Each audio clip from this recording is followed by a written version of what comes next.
jam ku berdoa, rendahkanlah hati. Mari kita berdoa.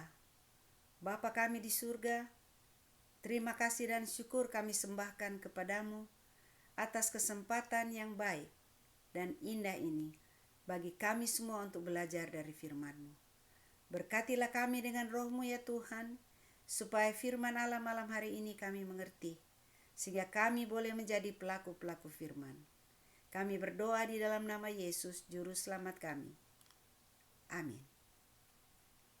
Selamat malam, shalom saudara-saudara sekalian, saudara-saudara seiman di dalam Yesus Kristus. Semoga saudara-saudara dalam keadaan baik-baik saja. Malam ini adalah hari ke-28 dalam 100 hari berdoa bagi umat Advent di seluruh dunia. Judul pembahasan firman pada malam ini adalah dikuatkan melalui firman. Ayat inti kita adalah terdapat di dalam buku Ibrani 4 ayat 12 yang berbunyi demikian. Sebab firman Allah hidup dan kuat dan lebih tajam daripada pedang bermata dua manapun. Ia menusuk amat dalam sampai memisahkan jiwa dan roh, sendi-sendi dan sumsum. Ia sanggup membedakan pertimbangan dan pikiran hati kita. Ayat firman Tuhan ini sangat dalam artinya, saudara-saudara. Dikatakan firman Allah itu hidup dan kuat. Memang benar. Dari zaman ke zaman, firman ini tidak pernah luluh dan luntur. Lebih tajam daripada pedang bermata dua manapun. Luar biasa. Ia menusuk amat dalam. Apa artinya semua ini, saudara-saudara? Mari saya berikan sebuah ilustrasi. Saudara-saudara, ayah saya sudah meninggal. Ia adalah seorang militer, orang berpendirian teguh, berdisiplin, keras hati, dan tidak bisa goyah. Dia mempunyai sebuah Alkitab kecil Perjanjian Baru yang dia selalu bawa jika ia pergi berperang. Dan memang ayah saya ini adalah seorang tentara militer Indonesia, TNI, Tentara Nasional Indonesia. Dia itu berstatus agama Kristen, tapi jarang pergi ke gereja. Namun dia punya sebuah Alkitab kecil. Dan dia anggap Alkitab ini sebagai jimat. Setiap kali dia pergi ke medan perang, dia selalu taruh di kantong bahagian kiri ini. Dan saudara-saudara tahu, setiap kali musuh menembak dia, mengenai jantung ini, karena ada Alkitab di situ yang dianggap sebagai jimat, maka peluru itu tidak menembusi jantungnya, justru peluru itu lari ke tempat yang lain. Namun, ketika dia datang berkunjung ke rumah kami di kampus sekolah, kami ajarkan dia firman Tuhan. Dan saudara-saudara tahu, kelakuannya yang keras, peminum minuman keras, perokok yang keras, dan tidak bisa diatur oleh orang lain karena dia biasa menjadi komandan perang. Setelah dia belajar firman Tuhan menusuk hatinya. Firman Tuhan telah membuat dia merubah tabiatnya, merubah pemikirannya, merubah kebiasaan-kebiasaannya yang kurang baik itu menjadi baik. Saudara-saudara, saya berpikir sejenak mengenai buku Ibrani 4 ayat 12 ini. Kira-kira seperti itulah artinya. Bisa merubah orang yang keras menjadi lembut. Bisa merubah kelakuan yang kurang baik menjadi baik. Sebabnya dikatakan menusuk amat dalam sehingga memisahkan jiwa dan roh. Artinya apapun kelemahan dari seseorang bisa diperbaiki oleh firman Tuhan ini. Pertimbangan-pertimbangan yang kurang baik bisa dijadikan baik. Pikiran-pikiran yang kurang baik bisa menjadi baik. Kelakuan yang tidak baik bisa menjadi baik oleh membaca dan melakukan firman Allah. Mari kita lihat kutipan yang menopangnya. Diambil dari Testimonies to Ministers and Gospel Workers, halaman 143. Oh, manusia itu takut akan Tuhan. Oh, mereka akan mengasihi Tuhan. Oh, para juru kabar Allah merasa beban untuk jiwa-jiwa yang binasa. Jadi mereka bukan hanya berkhotbah, tapi mereka akan mempunyai kuasa Allah yang menguatkan jiwa mereka. Dan hati mereka akan bercahaya dengan api cinta Allah. Dari dalam kelemahan mereka akan menjadi kuat. Karena mereka akan menjadi pelaku-pelaku firman. Mereka akan mendengar suara Yesus. Lihat, aku akan menyertai engkau selalu. Yesus menjadi guru mereka. Dan firman itu cepat dan penuh kuasa.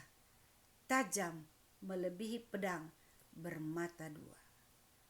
Luar biasa sokongan dari pena inspirasi ini, saudara-saudara. Firman Allah itu hidup dan kuat dan lebih tajam daripada pedang bermata dua.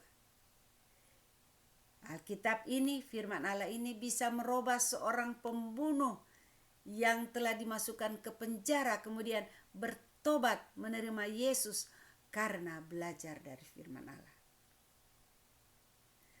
Orang-orang pesina yang telah jatuh di dalam dosa, belajar firman Allah, dinasihati oleh firman Allah, maka mereka bisa bertobat. Ada begitu banyak sekali orang di dunia ini ketika mendengar firman Allah bertobat dari jalan-jalannya yang salah. Jadi betul-betul saudara-saudara, firman Allah ini menguatkan kita. Setiap hari, setiap saat kita dikuatkan melalui firman Allah. Asalkan kita mau belajar, kita mau membaca firman Allah ini dan mengikuti semua petunjuk-petunjuknya. Pertanyaan yang timbul di hati kita, sementara kita memikirkan tentang Ibrani 4 ayat 12 ini. Bagaimana saudara dan saya melihat firman Allah itu menusuk hati kita? Adakah engkau bertindak atas keyakinanmu atau engkau mengesampingkan dorongan Roh Suci? Saudara-saudara, jika punya masalah rumah tangga dan suami istri mempunyai kekerasan hati, tidak mau mengalah, baca firman Allah. Firman Allah yang seperti pedang bermata dua itu akan menusuk hati kita, akan menusuk pikiran kita, akan merubah cara berpikir kita, sehingga kita bisa dimenangkan oleh kasih Tuhan. Asalkan kita mau. Jika ada masalah di dalam mendidik anak-anak, saudara-saudara, baca firman Tuhan. Itu akan merubah cara kita, merubah bagaimana kelakuan kita mengatasi persoalan anak-anak kita di rumah tangga. Jika ada masalah dengan tetangga, jika ada masalah dengan saudara, apa yang bisa kita buat? Merendahkan hati kita, berdoa, baca firman Tuhan. Itu tidak akan gagal, saudara-saudara. Saudara, di sini juga dinasihatkan. Bagikan, saksikan apa yang telah menjadi perubahan dalam hidupmu ketika engkau membaca firman Tuhan. Saudara, saya mau bersaksi, ketika saya selesai high school, saya mencari universitas untuk masuk. Tetapi oleh karena satu dua hal, akhirnya saya masuk ke perguruan tinggi Advent. Waktu itu saya baru selesai high school dan saya baru selesai angkat sidi istilahnya di orang Protestan. Baru selesai ikut kursus Alkitab dan tahu sekali tentang Alkitab. Ketika saya belajar di perguruan tinggi Kelabat atau Universitas Kelabat sekarang, pikiran saya berubah. Maksudnya pengertian saya tentang firman Allah itu berubah. Tadinya saya kalau membaca 10 hukum itu sambil lalu saja. Tetapi ketika saya duduk di kelas-kelas Alkitab di perguruan tinggi Advent, saya betul-betul mengerti. Betul-betul firman Allah itu tajam, mempertajam otak saya, membuka pikiran saya. Apa yang saya pelajari dulu sebelum saya menjadi orang yang percaya sekali. Maksudnya percaya akan Alkitab itu di gereja yang sebelumnya.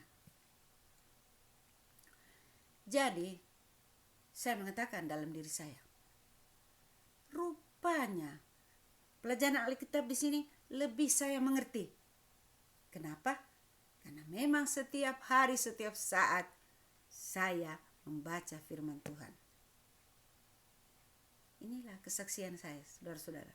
Jadi kalau kita hanya baca Alkitab sambil lalu saja, tentu kita tidak dapat manfaatnya. Tapi kalau kita belajar dengan tekun, maka itu betul-betul akan merubah tabiat kita.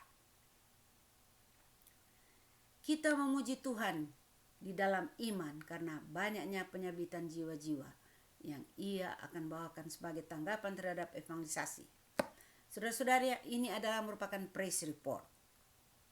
Jadi kita bersyukur karena ada laporan bahwa banyak jiwa-jiwa yang telah dimenangkan di dalam KKR yang besar.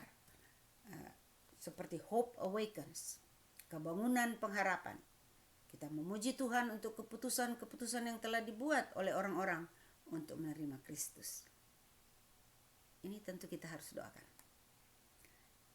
Jadi usulan doa pada malam hari ini ialah: pertama, berdoa bagi mereka yang di tengah krisis COVID-19.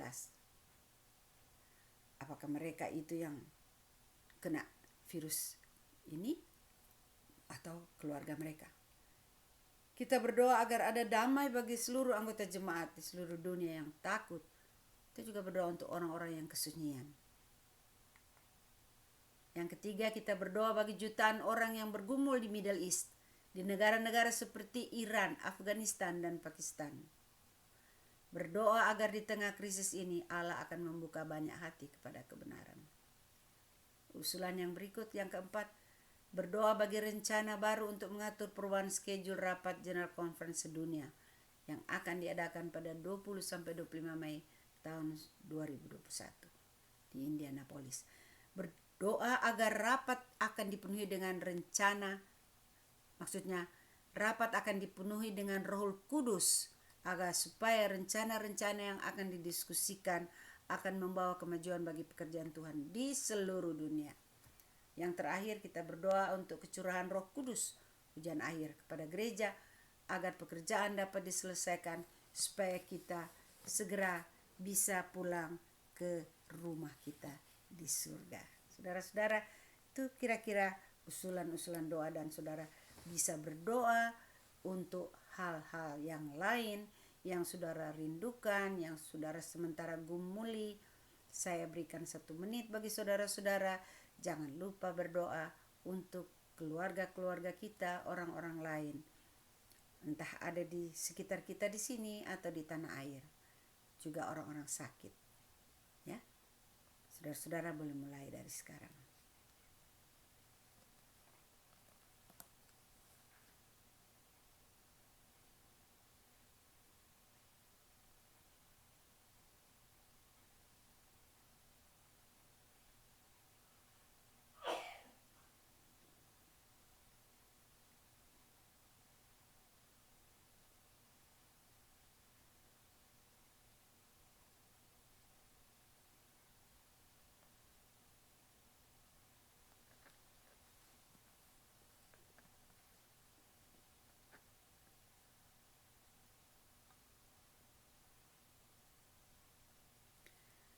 Bapa kami di dalam surga,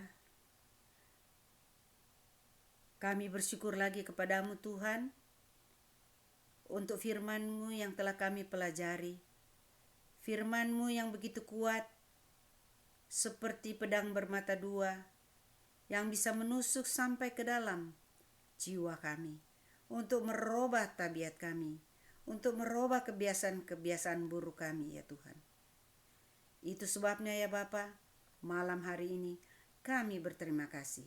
Kami dinasihati agar supaya kami lebih memperhatikan dan mempelajari firman Allah, agar supaya kami dikuatkan. Ya Tuhan, malam hari ini kami mau berdoa bagi para pasien COVID-19 agar mereka bisa disembuhkan oleh jamahan tangan Tuhan. Begitu banyak mereka ya Tuhan. Saudara-saudara kami yang kami kenal, yang kami sebutkan nama-nama mereka. Floyd Rebok, Cynthia Roberts Rebok, Deborah Pardede, Dennis Tillon, Femi Gunawan, Kim Gunawan, Lili Pinontoan. Bapa di surga, di antara mereka ini ada yang sudah sembuh dan pulang ke rumah, seperti Femi Gunawan dan Kim Gunawan dan Cynthia Rebok Roberts. Tetapi yang lain masih tinggal di rumah sakit ya Tuhan. Mereka sedang diobati, kiranya jamahan tangan Tuhan akan menyembuhkan mereka. Memberkati dokter dan perawat yang merawat mereka ya Tuhan. Memberkati sebuah obat dan makanan yang mereka gunakan. Ya Tuhan, kami berdoa bagi seluruh anggota jemaat di seluruh dunia yang ketakutan atau yang merasa sepi sendirian. Begitu banyak orang yang kami tidak sadar merasa kesepian walaupun di tengah-tengah banyak orang oleh karena tidak diperhatikan oleh orang lain. Berkati mereka ya Tuhan. Bapa di surga, kami juga berdoa bagi jutaan orang yang menderita di negara-negara Iran, Afghanistan, Pakistan. Biarlah Tuhan akan membuka hati orang kepada kebenaran. Negara-negara ini adalah negara-negara yang sukar dimasuki Injil Tuhan, tapi kami berdoa bagi penduduk di sana agar mereka juga diberkati oleh Tuhan. Kami juga mau berdoa untuk rencana rapat General Conference, rapat Gereja Advent sedunia yang tadinya harusnya dibuat pada bulan Juni tahun 2020 ini. Tetapi karena wabah COVID-19 ini, maka rapat besar ini ditunda sampai tahun depan, mulai tanggal 20 sampai 25 Mei 2021 di Indianapolis. Kami berdoa ya Tuhan, agar supaya rencana yang dibuat untuk rapat ini akan sukses. Dan semua diskusi-diskusi di dalam rapat besar ini kiranya dipenuhi dengan Roh Kudus, supaya pekerjaan Tuhan bisa maju, banyak orang datang kepada pertobatan. Bapa kami di surga, kami mau berdoa bagi kecurahan Roh Kudus hujan akhir bagi kami semua umat-umat Tuhan, supaya pekerjaan Tuhan segera selesai dan kita semua akan pulang ke rumah. Ya Tuhan Allah Bapa kami di surga, kami juga teringat saudara-saudara kami yang sakit oleh karena masa tua atau memang karena sakit. Mereka adalah Saudara Deta Morpusung, Saudara David Titioka, Saudara Aridan Rumambi, Saudara Aris Sukaryo, Ibu Nona Salaki, Ibu Taniwel, Om Mastin Saraun, Ibu Pagler, Ibu Palar, dan saudara-saudara kami yang kami tidak sempat sebutkan nama mereka.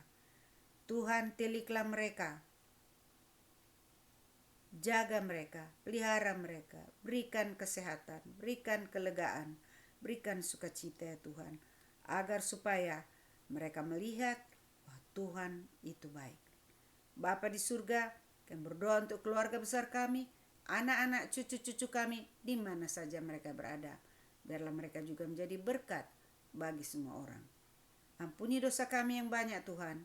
Kami berdoa di dalam nama Tuhan Yesus, Juru Selamat kami. Amin. Acara kita sudah selesai, saudara-saudara. Sampai jumpa lagi besok malam. Tuhan memberkati.